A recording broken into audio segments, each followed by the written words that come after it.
Chapter 11. The Benevolent Bar. The tramp was very dusty about the feet and legs, and his clothes were very ragged and dirty, but he had cheerful twinkly grey eyes, and he touched his cap to the girls when he spoke to us, though a little as though he would rather not. We were on top of the big wall of the Roman ruin in the 3-tree pasture. We had just concluded a severe siege with bows and arrows, the ones that were given us to make up for the pistol that was confiscated after the sad but not sinful occasion when it shot a fox. To avoid accidents that you would be sorry for afterwards, Oswald, in his thoughtfulness, had decreed that everyone has to wear wire masks.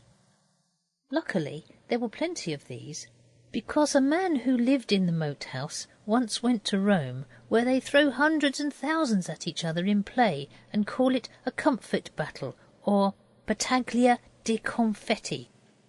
That's real Italian. And he wanted to get up that sort of thing among the village people, but they were too beastly slack, so he chucked it. And in the attic were the wire masks he brought home with him from Rome, which people wear to prevent the nasty comfits from getting in their mouths and eyes. So we were all armed to the teeth with masks and arrows, but in attacking or defending a fort, your real strength is not in your equipment, but in your power of shove.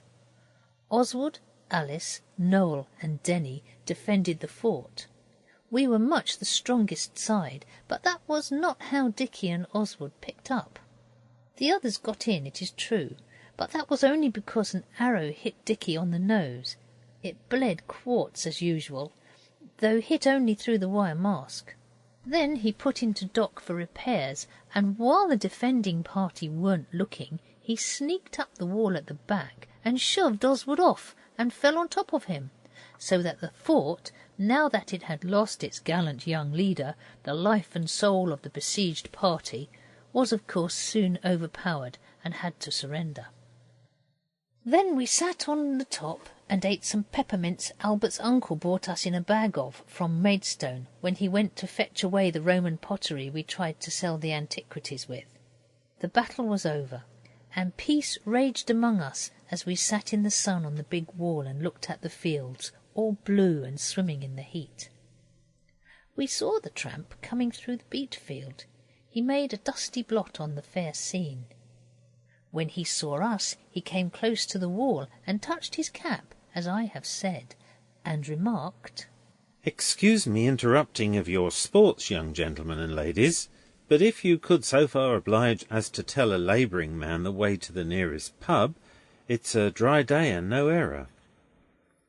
"The Rose and Crown is the best pub," said Dicky, "and the landlady is a friend of ours. It's about a mile if you go by the field path." "Law love a duck," said the tramp. "A mile's a long way, and walking's a dry job this here weather." We said we agreed with him. "Upon my sacred," said the tramp, "if there were a pump handy, I believe I'd take a turn at it. I would indeed, so help me if I wouldn't, though water always upsets me and makes me hand shaky." We had not cared much about tramps since the adventure of the villainous sailor man and the Tower of Mystery, but we had the dogs on the wall with us.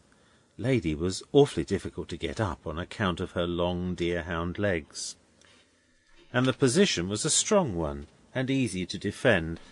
Besides, the tramp did not look like that bad sailor nor talk like it, and we considerably outnumbered the tramp anyway.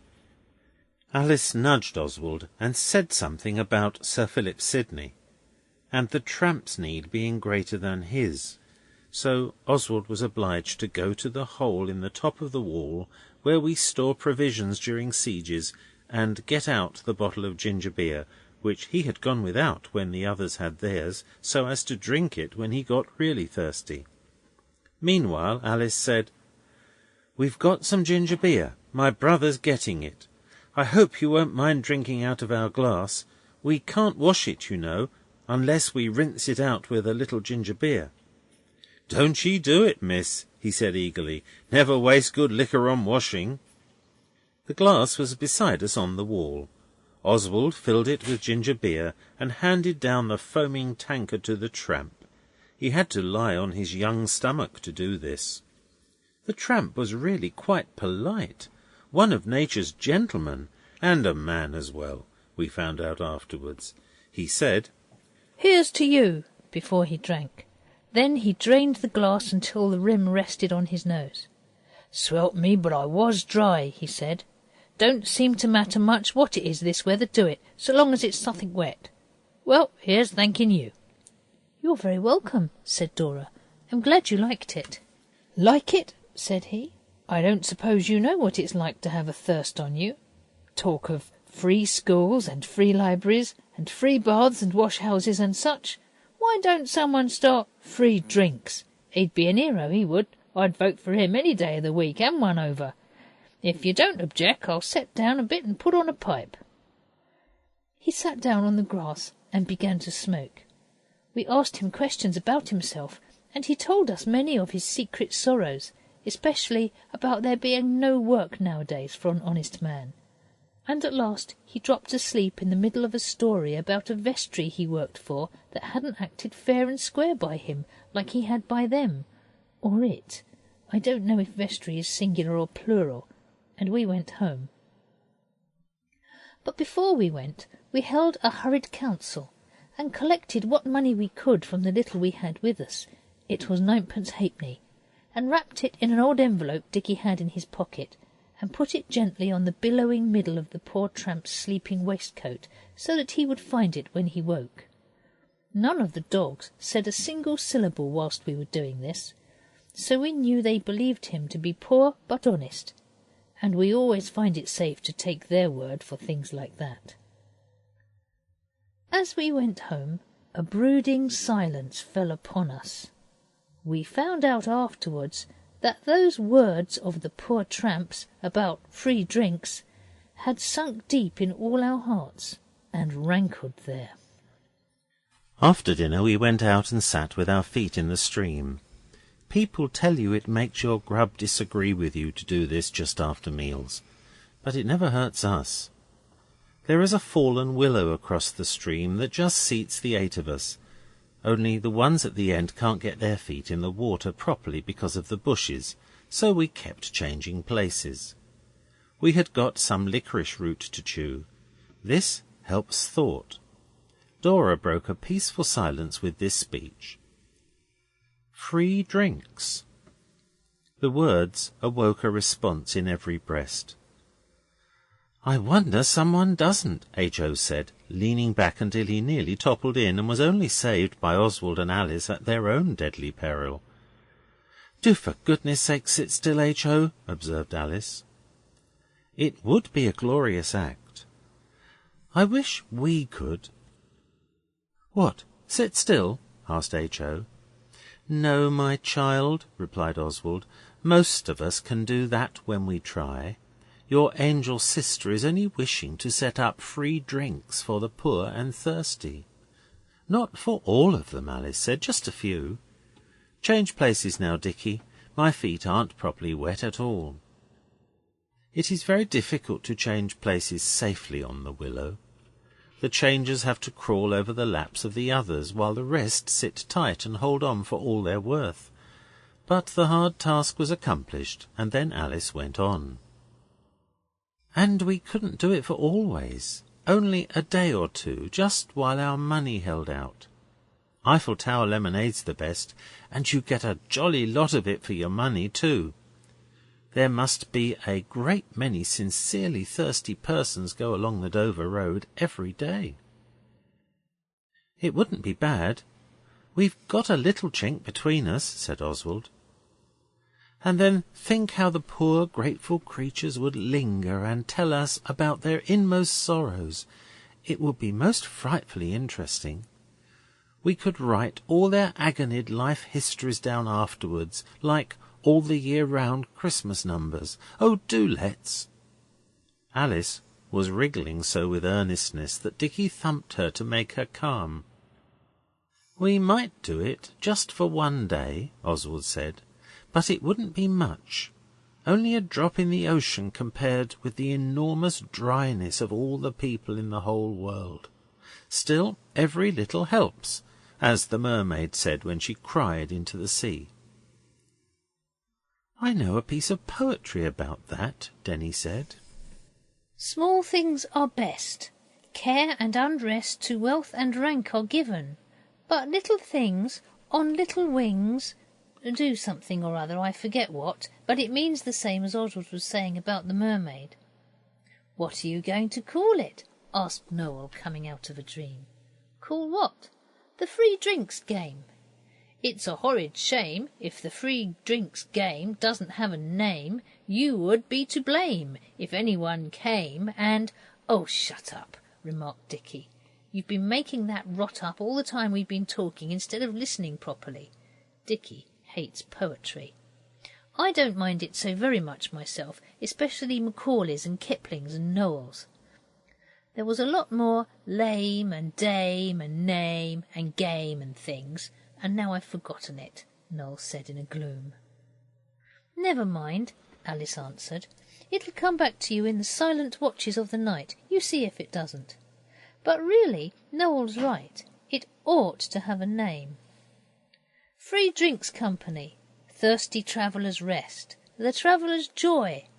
These names were suggested, but not cared for extra. Then somebody said, I think it was Oswald, "Why not the House Beautiful?"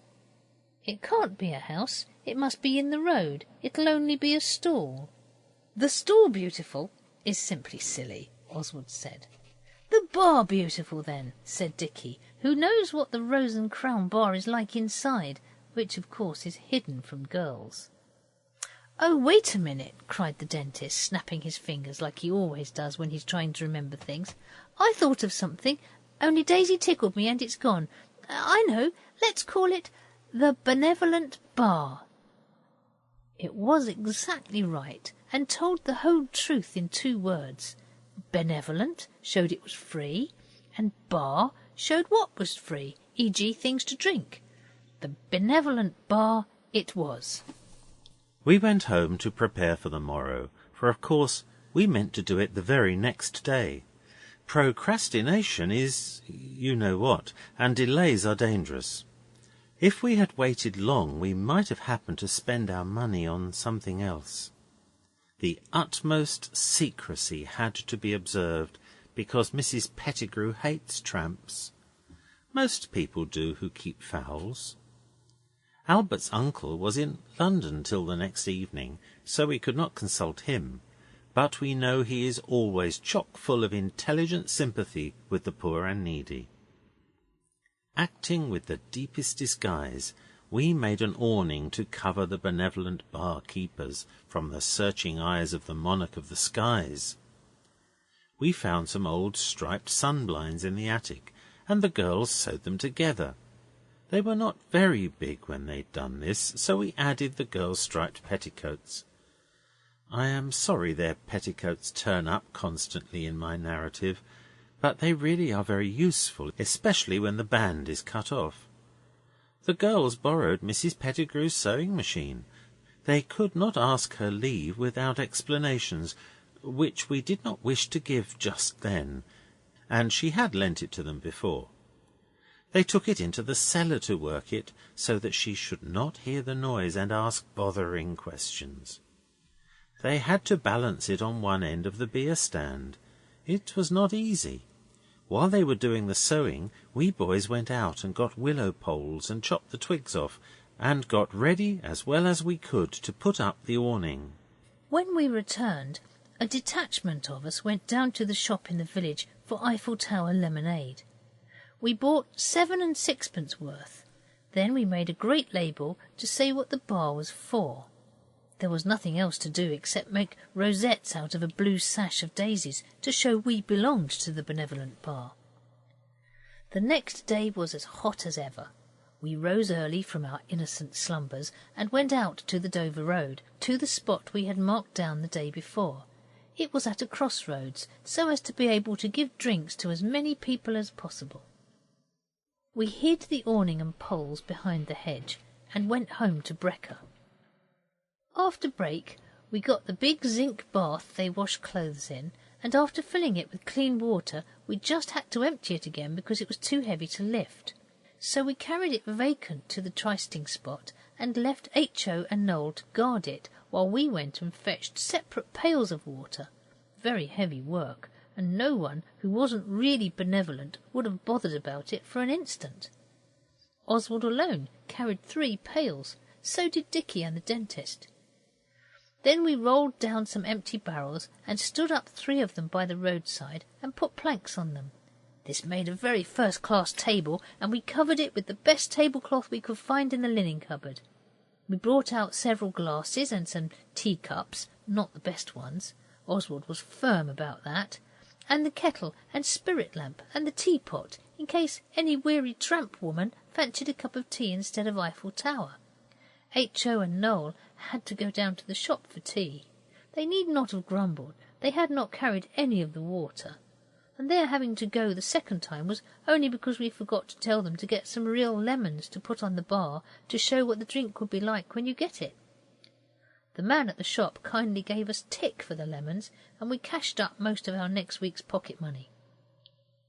2 or 3 people passed while we were getting things ready, but no one said anything except the man who said, "Bloomin' Sunday school treat," and as it was too early in the day for anyone to be thirsty, we did not stop the wayfarers to tell them their thirst could be slaked without cost at our Benevolent Bar. But when everything was quite ready and our blue rosettes fastened upon our breasts over our benevolent hearts, we stuck up the great placard we had made with "Benevolent Bar, free drinks to all weary travellers," in white wadding on red calico, like Christmas decorations in church. We had meant to fasten this to the edge of the awning, but we had to pin it to the front of the tablecloth because, I am sorry to say, the awning went wrong from the first. We could not drive the willow poles into the road. It was much too hard. And in the ditch it was too soft, besides being no use. So we just had to cover our benevolent heads with our hats and take it in turns to go into the shade of the tree on the other side of the road, for we had pitched our table on the sunny side of the way, of course, relying on our broken reed-like awning and wishing to give it a fair chance. Everything looked very nice, and we longed to see somebody really miserable coming along so as to be able to relieve their distress. A man and a woman were the first. They stopped and stared, but when Alice said, free drinks, aren't you thirsty?" they said, "No, thank you," and went on. Then came a person from the village. He didn't even say thank you when we asked him, and Oswald began to fear it might be like the awful time when we wandered about on Christmas Day trying to find poor persons and persuade them to eat our conscience pudding. But a man in a blue jersey and a red bundle eased Oswald's fears by being willing to drink a glass of lemonade, and even to say, "Thank you, I'm sure," quite nicely. After that it was better. As we had foreseen, there were plenty of thirsty people walking along the Dover Road, and even some from the crossroad. We had had the pleasure of seeing 19 tumblers drained to the dregs ere we tasted any ourselves. Nobody asked for tea. More people went by than we gave lemonade to. Some wouldn't have it because they were too grand. One man told us he could pay for his own liquor when he was dry, which, praise be, he wasn't over and above at present. And others asked if we hadn't any beer, and when we said no, they said it showed what sort we were, as if the sort were not a good one, which it is. And another man said, "Slops again. You never get nothing for nothing, not this side of heaven you don't. Look at the bloomin' blue ribbon on 'em. Oh, law!" and went on quite sadly without having a drink. Our pigman, who helped us on the Tower of Mystery Day, went by, and we hailed him and explained it all to him and gave him a drink, and asked him to call as he came back. He liked it all, and said we were a real good sort. How different from the man who wanted the beer. Then he went on. One thing I didn't like, and that was the way boys began to gather. Of course, we could not refuse to give drinks to any traveller who was old enough to ask for it, but when one boy had had 3 glasses of lemonade and asked for another, Oswald said, "I think you've had jolly well enough. You can't be really thirsty after all that lot." The boy said, "Oh, can't I? You'll just see if I can't," and went away. Presently he came back with 4 other boys, all bigger than Oswald, and they all asked for lemonade. Oswald gave it to the 4 new ones, but he was determined in his behaviour to the other one, and wouldn't give him a drop. Then the 5 of them went and sat on a gate a little way off, and kept laughing in a nasty way, and whenever a boy went by they called out, "I say, here's a go!" and as often as not the new boy would hang about with them. It was disquieting, for though they had nearly all had lemonade, we could see it had not made them friendly. A great glorious glow of goodness gladdened. Those go all together and are called alliteration. Our heart when we saw our own tramp coming down the road. The dogs did not growl at him as they had at the boys or the beer man.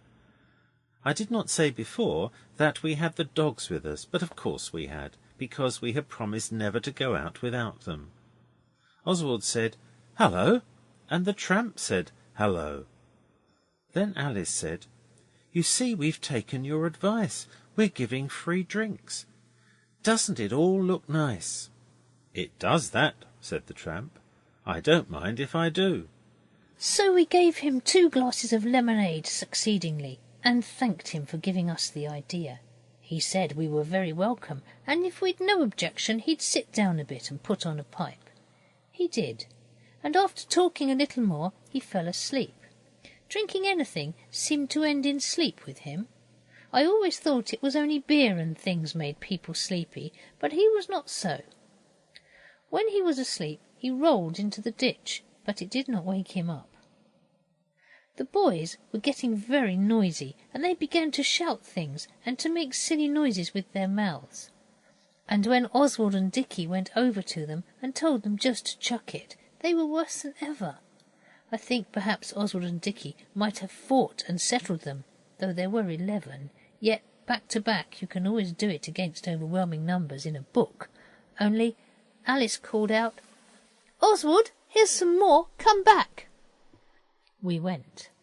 3 big men were coming down the road, very red and hot and not amiable looking. They stopped in front of the Benevolent Bar and slowly read the wadding and the red stuff label. Then one of them said he was blessed, or something like that, and another said he was too. The third one said, "Blessed or not, a drink's a drink. Blue ribbon, though, by—" a word you ought not to say, though it is in the Bible and the Catechism as well. "Let's have a liquor, little missy." The dogs were growling, but Oswald thought it best not to take any notice of what the dogs said, but to give these men each a drink. So he did. They drank, but not as if they cared about it very much, and then they set down their glasses on the table, a liberty no one else had entered into, and began to try and chaff Oswald. Oswald said in an undervoice to H.O., "Just take charge. I want to speak to the girls a sec. Call if you want anything." Then he drew the others away, to say he thought there had been enough of it, and considering the boys and the new 3 men, perhaps we'd better chuck it and go home. We'd been benevolent nearly 4 hours anyway. While this conversation and the objections of the others were going on, H.O. perpetuated an act which nearly wrecked the Benevolent Bar. Of course, Oswald was not an eye or ear witness of what happened, but from what H.O. said in the calmer moments of later life, I think this was about what happened. One of the big disagreeable men said to H.O., "Ain't got such a thing as a drop of spirit, have you?" H.O. said no, we hadn't, only lemonade and tea. "Lemonade and tea, blank!" Bad word I told you about. And blazes, replied the bad character, for such he afterwards proved to be. What's that, then? He pointed to a bottle named Dewar's Whisky, which stood on the table near the spirit kettle. Oh, is that what you want? Said H.O. kindly. The man is understood to have said he should bloomin' well think so, but H.O. is not sure about the bloomin'. He held out his glass with about half the lemonade in it, and H.O. generously filled up the tumbler out of the bottle labelled Dewar's Whisky.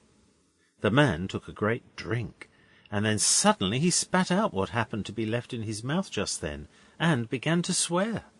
It was then that Oswald and Dicky rushed upon the scene.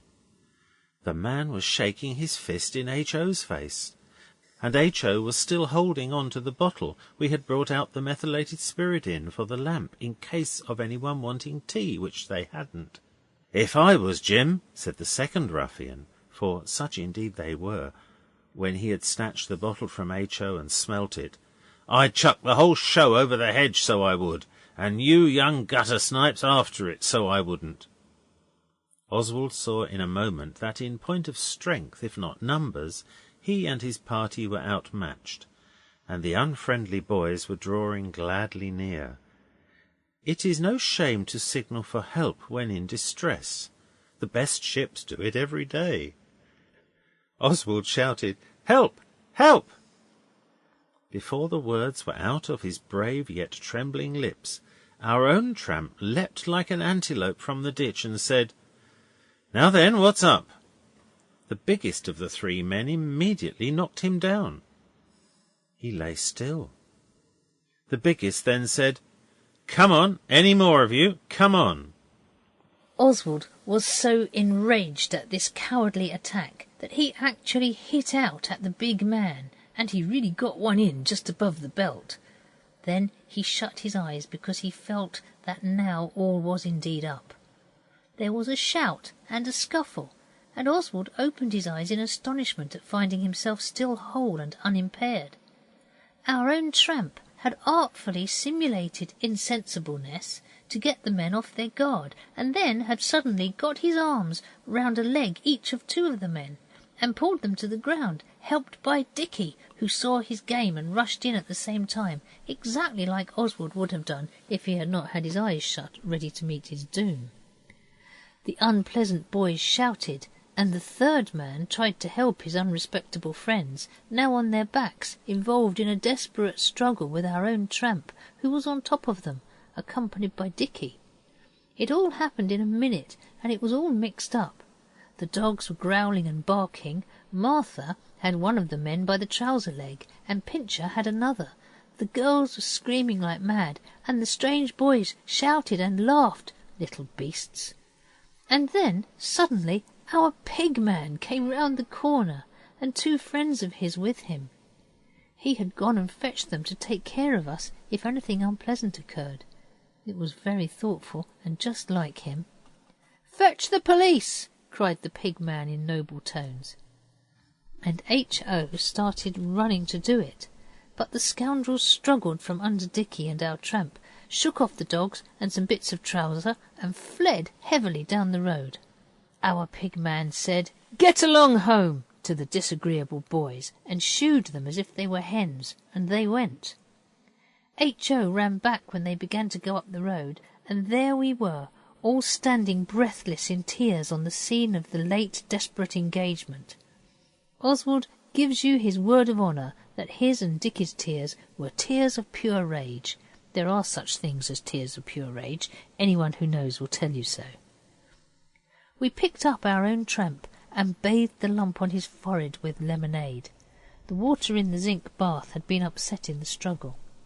Then he and the pigman and his kind friends helped us carry our things home. The pigman advised us on the way not to try these sort of kind actions without getting a grown-up to help us. We've been advised this before, but now I really think we shall never try to be benevolent to the poor and needy again. At any rate, not unless we know them very well first. We have seen our own tramp often since. The pigman gave him a job. He has got work to do at last. The pigman says he's not such a very bad chap, only he will fall asleep at the least drop of drink. We know that is his failing, we saw it at once. But it was lucky for us he fell asleep that day near our Benevolent Bar. I will not go into what my father said about it all. There was a good deal in it about minding your own business. There generally is in most of the talkings to we get. But he gave our tramp a sovereign, and the pigman says he went to sleep on it for a solid week. End of chapter 11. Read by Alan and Hazel Chant of Tunbridge in Kent, England.